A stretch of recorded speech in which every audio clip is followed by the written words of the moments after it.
Hey everybody, and it's a beautiful day to do some painting. So I thought I would come out and do one of the newer paintings I had actually taught at the studio recently.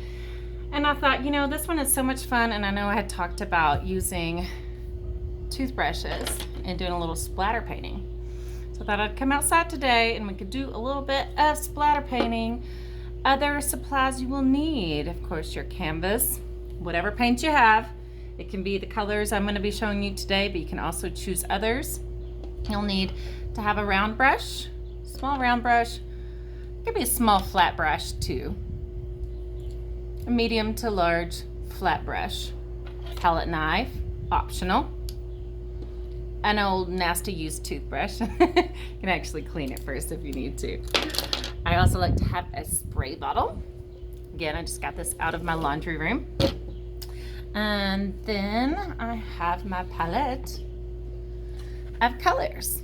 So for today's colors, I decided to go with all the colors that are up here: yellow, white, a little bit of white in the center, some blues, turquoise, teals, black, pink, and I think I already said yellow.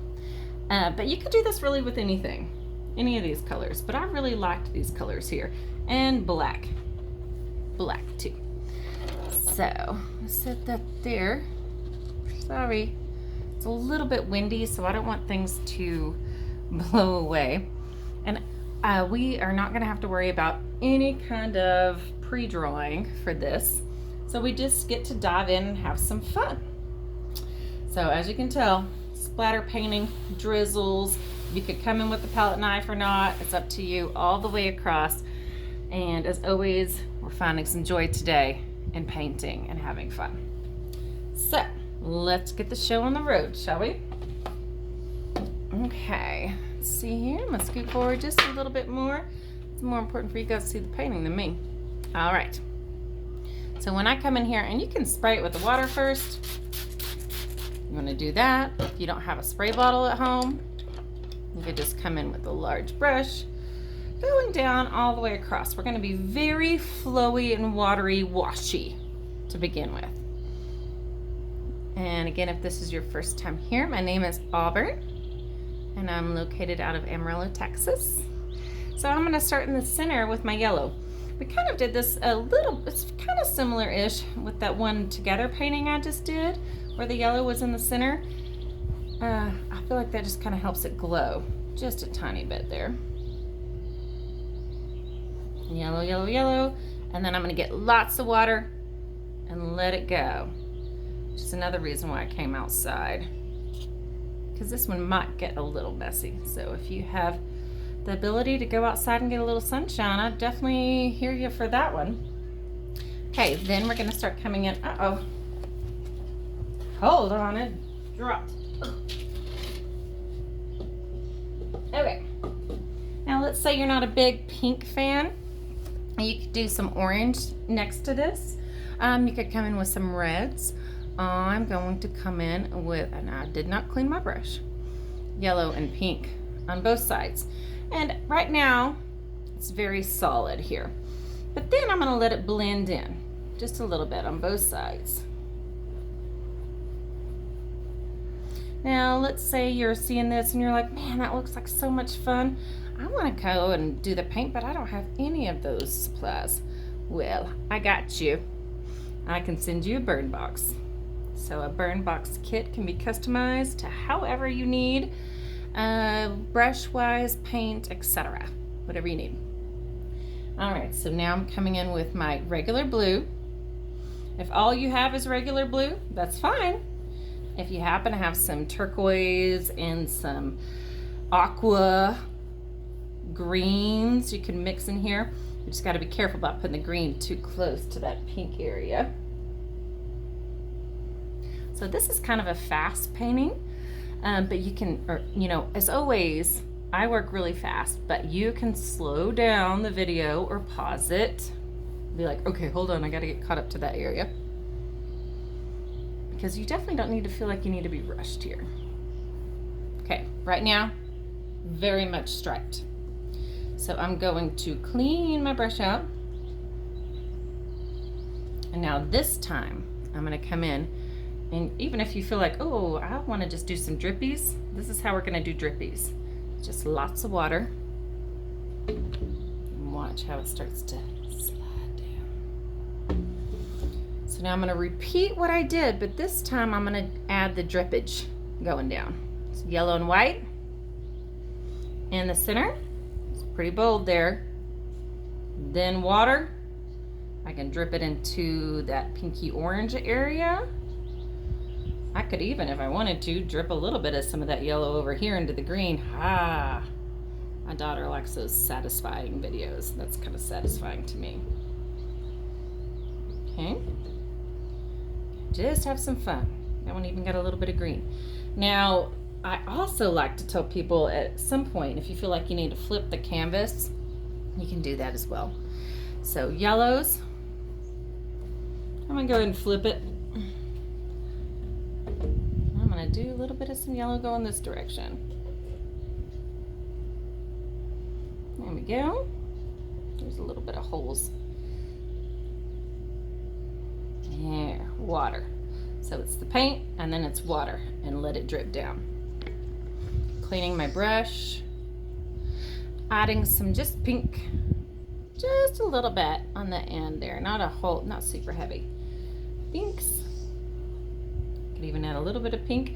Pink on top of that blue is going to look a little bit purpley. I haven't flipped it back over yet because I'm not sure what side I want to be up. Then I'm going to come in water. Oh, let it drip down. It's definitely a pretty day here in Texas. And I can flip it over if I need to.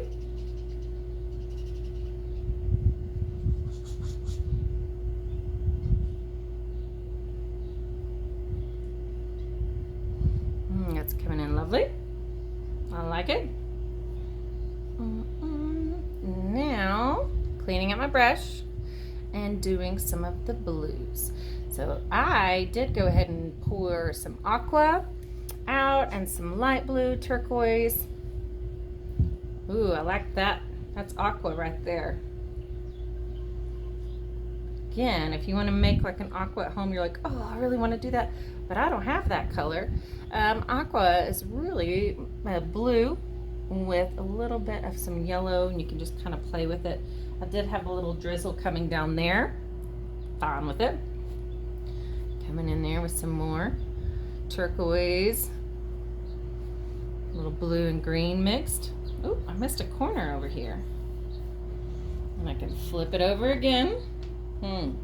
Now I gotta decide which direction do I want to be my up from my down. Add some more aqua over here. Oh, I like that aqua. It's one of my favorite colors. Although I tend to find that I end up saying that about all colors. I think I said, ooh, I love orange. Anything colorful in general is fun, right? Then water. Water, water, water, water. That sounds like a Nintendo. Water, water, water, water. Little Mario Brothers there. Okay. All right, so now I would suggest to stand up, step back, and see what else you want to do. For me, it's a little easier. I think I'm gonna go this way. Yeah, I like it better this direction. You know, I might could come in here a little bit with some more of that background and have fun, but you know, I am not super duper too worried about it because next you can come in with a variety of tools for fun. One, back with the spray bottle. Squirt it just a little bit. Let some of those colors flow. You do a lot of water, it's gonna really lighten up. You can even do a little bit with the palette knife. I'm pretty much gonna use up all the colors that I have left. So with the palette knife, it's fun just to do some little scraping. So that's where I just push my finger here on the end. I can even slide it, I can slice it all down that center. I still have more yellows, so I might even bring a little bit of some yellows over here. Oh, yellow is friends with all of these colors. So yellow can hang out with everything in here. Yellow and purple are complementary colors, and they really don't gel so bueno, so. Oh no, that happened, did y'all see that? That happened right before I started painting. The wind caught up and the canvas fell and punctured a hole in it. So I was like, you know what, I'm just gonna use it anyway. And if I'm like, you know what, maybe I wanna go back to spring. Do that. I feel like that area over there could be a little bit more spring. That's fun. Now for some splatters. Okay. Get your old toothbrush. The key to doing splatter paintings, there's a couple of keys here. You want to have this pretty wet into my cup of water. Just a little dripping there. And then I want to make sure I get it deep into the bristles. Now I'm going to be splattering with all of the colors that I have here, but I want it to kind of stay, you know, not go too crazy all over the place. So you get just about enough paint that you would give like a small child for toothpaste. Yeah, just a little bit. And then I get my plate and I squish those bristles in there. Squish those bristles in there. Nice and good. And then when you get close to your canvas here, you're gonna keep that brush. Did you just see how close I'm being? Keep it that close to the canvas. You're gonna hold this part to you, okay? And then just lightly flick there. Now I started getting some. Do some more, a little bit over here. Oh, I love splatter painting. I'm gonna have to turn because I'm kind of splattering myself a little bit. Clean my brush out. I'm gonna come in with some of the pinks. Now a little bit of pink with that yellow, that's okay, they can be friends. See that there? Now, there we go, that's better.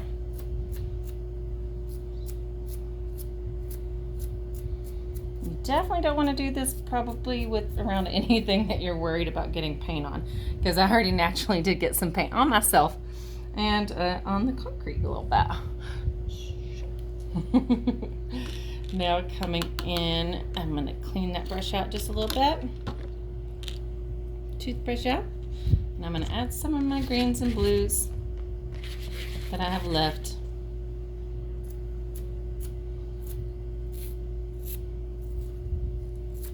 Whoa, got my legs big time on that one. Definitely stand back and have some fun with all the splattering there.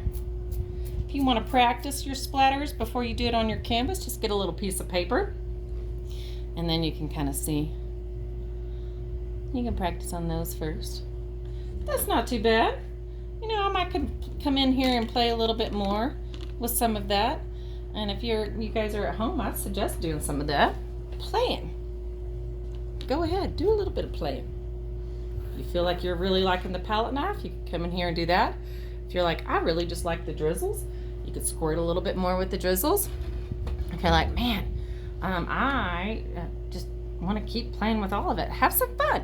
And if it all gets a little bit muddy, then just you can wipe it away, start over. It's all about exploring. Okay, let me turn back this direction because now we're going to come in with trees. So I'm going to bring back my other one. This one also got a hole punctured in it. So this one I did a lot of blues. I was feeling the blues that day. You can see the big splatters in there. So I'm going to show you how to do the ghost trees that are in the back area right there. So ghost trees aren't as bold as the black trees, and they're very watery, and a lot of it's just coming up from what I have. So I make an inky surface first with my black paint. And I'm going to be using a small round brush or a small flat brush for this. So any of those will work. Just a small round brush. And I push some water on my plate. And then I get a tiny bit of black, like that. Nice and inky, okay? Rolling the paint into my brush. Now, I like to have several, make sure my plate doesn't fly away. I like to have several of these in the background. So again, it's very light. Practice it even on a piece of paper first. And the first thing, all I'm going to do, it's all wet right now. So I'm just gonna come in here, pull. A lot of people get really nervous about this. They're like, oh my gosh, what is she doing? Yeah, just do it. Pull. I'm gonna show you up close. See here? Pull. So I'm pulling instead of pushing, and that makes the tree a little skinnier at the top. And it'll make it a little bit bigger at the bottom. See there? So I'm not coming back and forth that way. Always starting from the bottom up.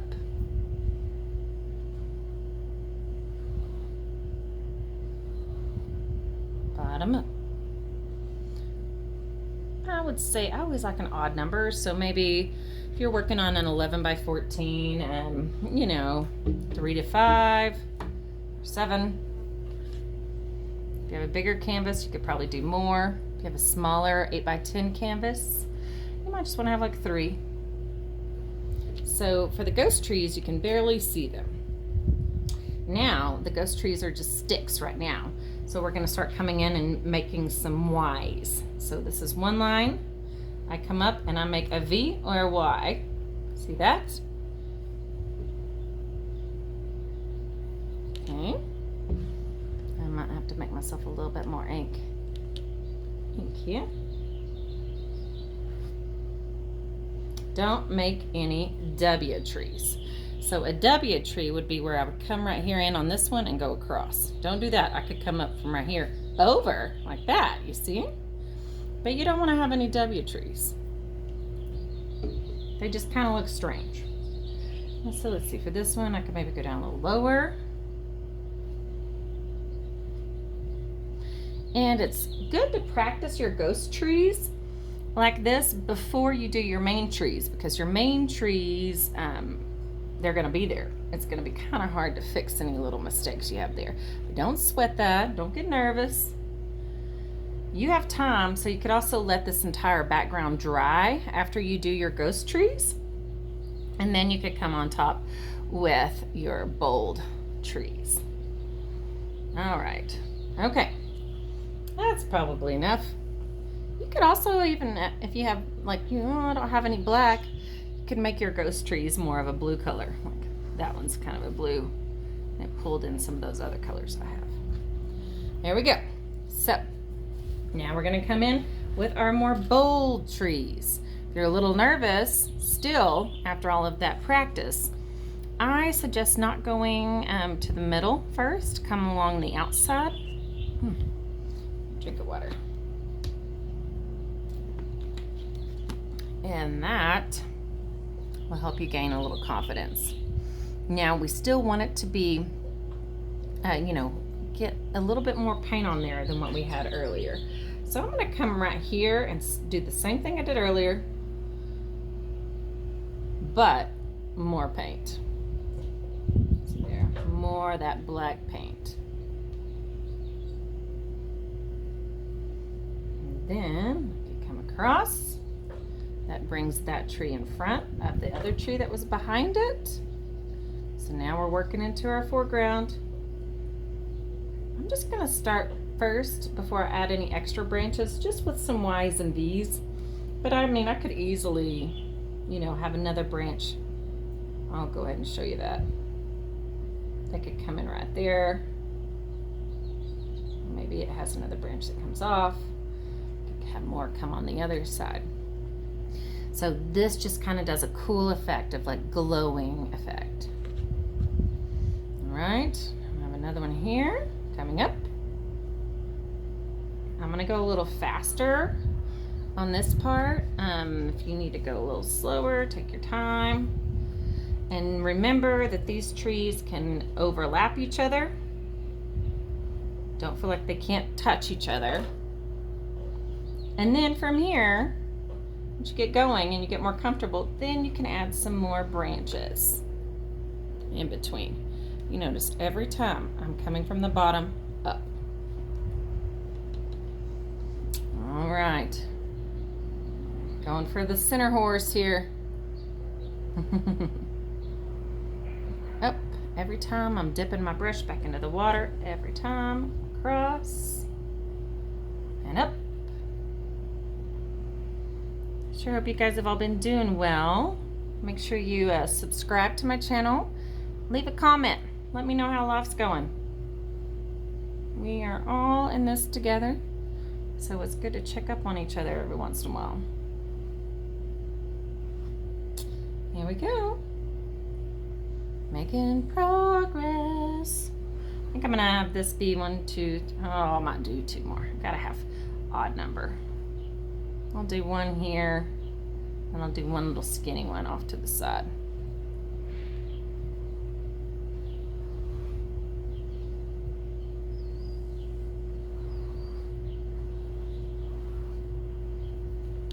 My last couple trees.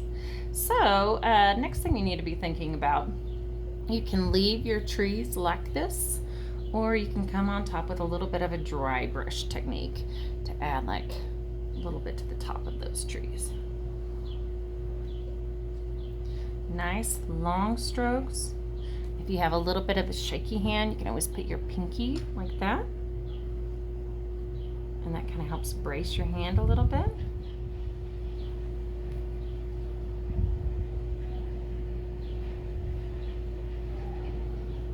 Go. I like it. It's fun. I mean, you really could go crazy with these tops too. If you do happen to make any mistake, just wipe it away because we got a lot going on in our background. Or you could even come in with a clean napkin, which I left my napkin inside. Oopsies. But wrap it around your brush and then just smooth it out from there. Let me see that side. There we go. All right, so now I would stand up, step back, and look and see, okay, do I need to have more darks, more branches? Do I need some that I need to fix a little bit? Take a gander and then go from there. I'm gonna go ahead and pull this one back up. Now, also remember, they can go in between each other. They can be a little bit of wobbly in there. Now I'm gonna come up with the tops. You see that? That is a dry brush technique. This is optional. You might be like, I'm kind of digging it just like the way it is. Well, then leave it. So, let me see if I can make my brush dry-ish since I don't have a napkin. Squish out that extra there. Okay, and get the paint. And I like to use my hand, kind of scrub it deep into those bristles. You could do this on a napkin or a plastic tablecloth too. So then it looks more dry. And still a little bit wet. There, now, and you can see there how it gets a little bit more dry. And I'm just gonna come a little bit here at the tops and just sponge. Just kind of patting it around. Then I pull the extra paint that I need from my hand. And I do kind of turn my wrist a little bit as I'm coming in here with those extra little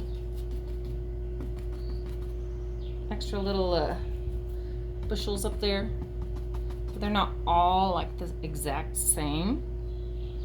I need a little bit more for the other side.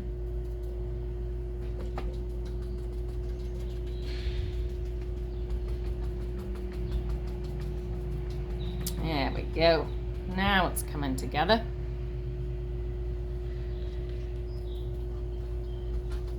All right. So fiddle with this as long as you want. If you're like, I don't know if I want bushy tops, you could even make little leaves if you wanted to. Whatever you're feeling like today. Or like I said, like the little branches. I could even pat my brush and go this direction. just all dry. Let's see. I would probably keep fiddling with that some, just a little bit more. But I'll come back here with this one. So you see there. And then if you wanted one last time, I'm not going to because I don't want to get any more paint on my concrete. But if you wanted to come in and splatter one more time, it's pretty fun to do that little splattering. And you could even set it down outside and really just be like, yeah. Let it go and have a little fun with that. So I hope you guys enjoyed today, found a little bit of joy and peace, and maybe get outside and have some fun painting. And I'll be with you guys soon for some more videos.